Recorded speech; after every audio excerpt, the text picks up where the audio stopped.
Hi everyone, this is Brian. I am here in Jinju City. It's about 3 hours and a half away from Seoul via bus. Jinju is really special to me because I actually did my military training here. But I'm here today because I am meeting one of my friends, Fatima, to talk about her experience living in Korea. I'm super excited to learn about her experience here, and yeah, let's wait for her. So don't feel nervous. Are you nervous? You're not nervous? Are you nervous inside? I'm nervous on the inside. When do we start? No, we're starting now. Stop it. This. Hello, everybody. Hi from South Korea. My name is Fatima. And where are we today?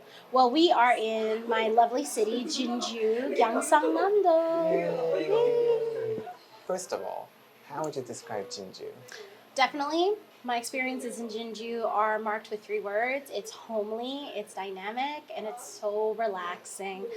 I originally was working in the Jeollabuk-do province. Jinju is a lot more bigger. I've got my own home plus, I've got my e-mart, tons of cafes, delicious food, plus tons of wonderful people living in my city. There's nothing to complain. I really do like my city. Wow. If you were to choose to live in Seoul, Busan, or Jinju, any other places out of Seoul or the major city, what would you pick? Well, I will honestly tell you, I'm so sorry. Seoul will never be my option.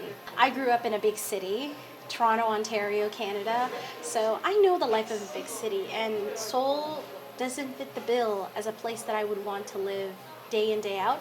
It would be a wonderful place to go on Saturday and Sunday, but I don't want to have to come home to a very loud, busy city. Also, it's really expensive to live in the big cities. Busan would be a nice change of pace. It is a big city, but it's next to the ocean. It's got a nice vibe to it, but I don't want to leave my city. Jinju is wonderful. I'm a driver in Korea, so if you were to look at the map, Jinju is in a perfect spot where you can get around to almost anywhere just by from the highway. So me driving up to Seoul or me driving up to where the Gangwon-do area is, I feel Jinju is in the perfect spot for both the buses, trains, and for the cars. So why change when my city's doing just fine? How many years have you been teaching in Jinju? I've been teaching in Jinju for almost 2 years. When you talk with other friends who teach here in English, do you feel like there are any differences teaching in Seoul and outside of Seoul? What do you think? I don't know, because I feel like it comes down to the academy and what their curriculum is. Most of my friends work within the public sector, which is EPIC, and their experiences are far different from mine because I live in the private sector. I worked there in the Hagwon scene. We've compared notes on how both of our jobs are very different because my class sizes sometimes range from about almost 1 to about 10. In a public school, I've heard numbers of 33, 35, maybe even 40 kids in the room. That's a lot. That's a lot. Usually in my Hagwon classroom, I'm the responsible teacher in the classroom. So I'm there to kind of support my students, make sure that they're doing their homework, make sure the lesson is going with the flow. But in a public school, depending on how big your class size is and what the curriculum is for the day, you'll have a co-teacher there to support you. To me, I feel very overwhelmed just imagining myself being in a room of 33 children and having that a little bit of the language barrier where I want to be able to communicate with my kids, but I can't. And to discipline, to have a rule in my classroom to have everyone to calm down, everyone settle down in your seats, hands on your head. That takes routine. And I don't think I have that routine in a public school, whereas in a Hagwon, I'll always see my kids every day. I'll always build that routine every week, and sooner or later, it's just really quick, really fast. That's pretty hard to do in a public school. But me and my friends, we've talked about our different teaching experiences, and I feel like we each have our strengths and weaknesses. For me, I feel my strengths are definitely when I'm in a small classroom size. So you're saying that it really doesn't depend on where you teach, it's more so of what environment, like what kind of a school environment you're teaching in. That's what you're saying, right? Precisely. With the Hagwon scene, if you were to work in a city that was generally smaller, the parents are kinder, they're sweeter, they're not very strict with the English education, but they do care about it. If you worked in the Hagwon that was in Seoul, parents are a lot more stricter when it comes to English. They want their children to succeed, and in doing so, they want to make sure that the academy has hired an English teacher that represents English. That being the case, their image of English could be Anne Hathaway and Tom Cruise.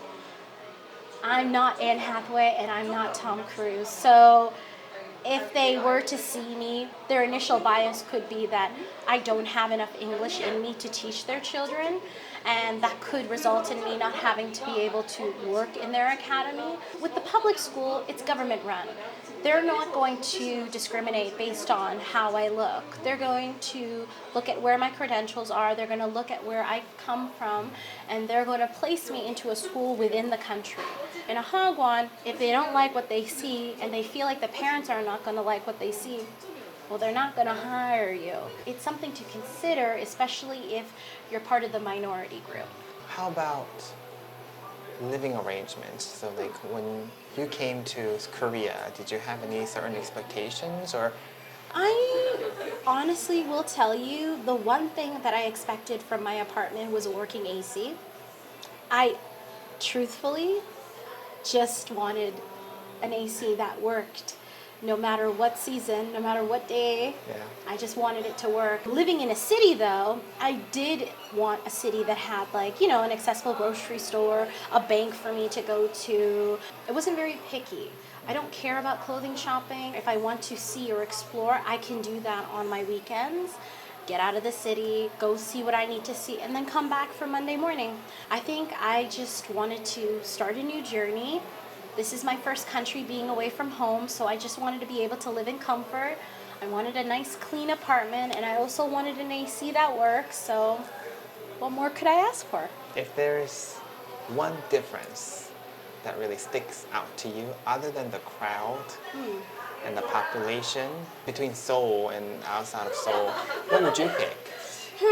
The one thing that stuck out to me the day one was, wow, there are a lot of couples. Like, everywhere you go, you'll see a guy or a girl together. And that's something I didn't really realize back home. Couple culture, couple holidays, couple themes, couple couples, like, it's really in your face. You just see it everywhere.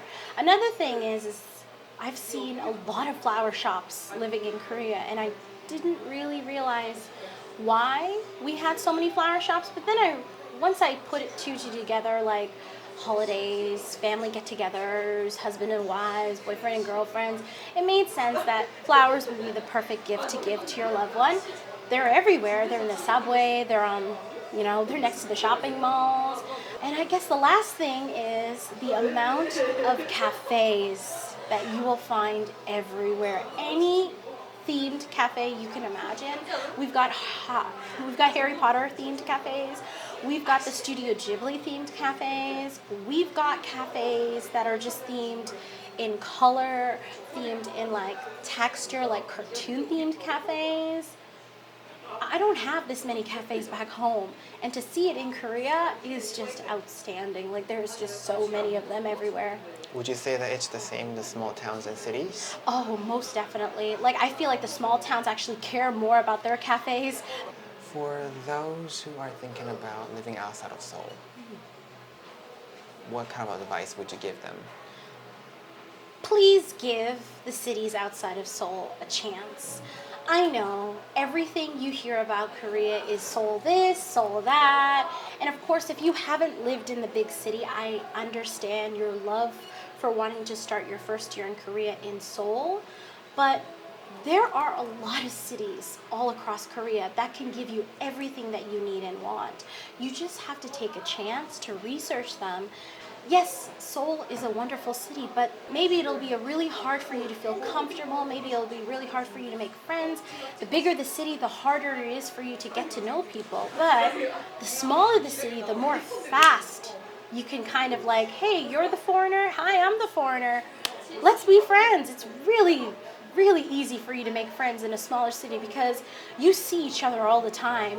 I feel like if you gave the other cities the chance that they deserve, you'd actually find the perfect city outside of Seoul. Just have faith and research. That's all I'm asking.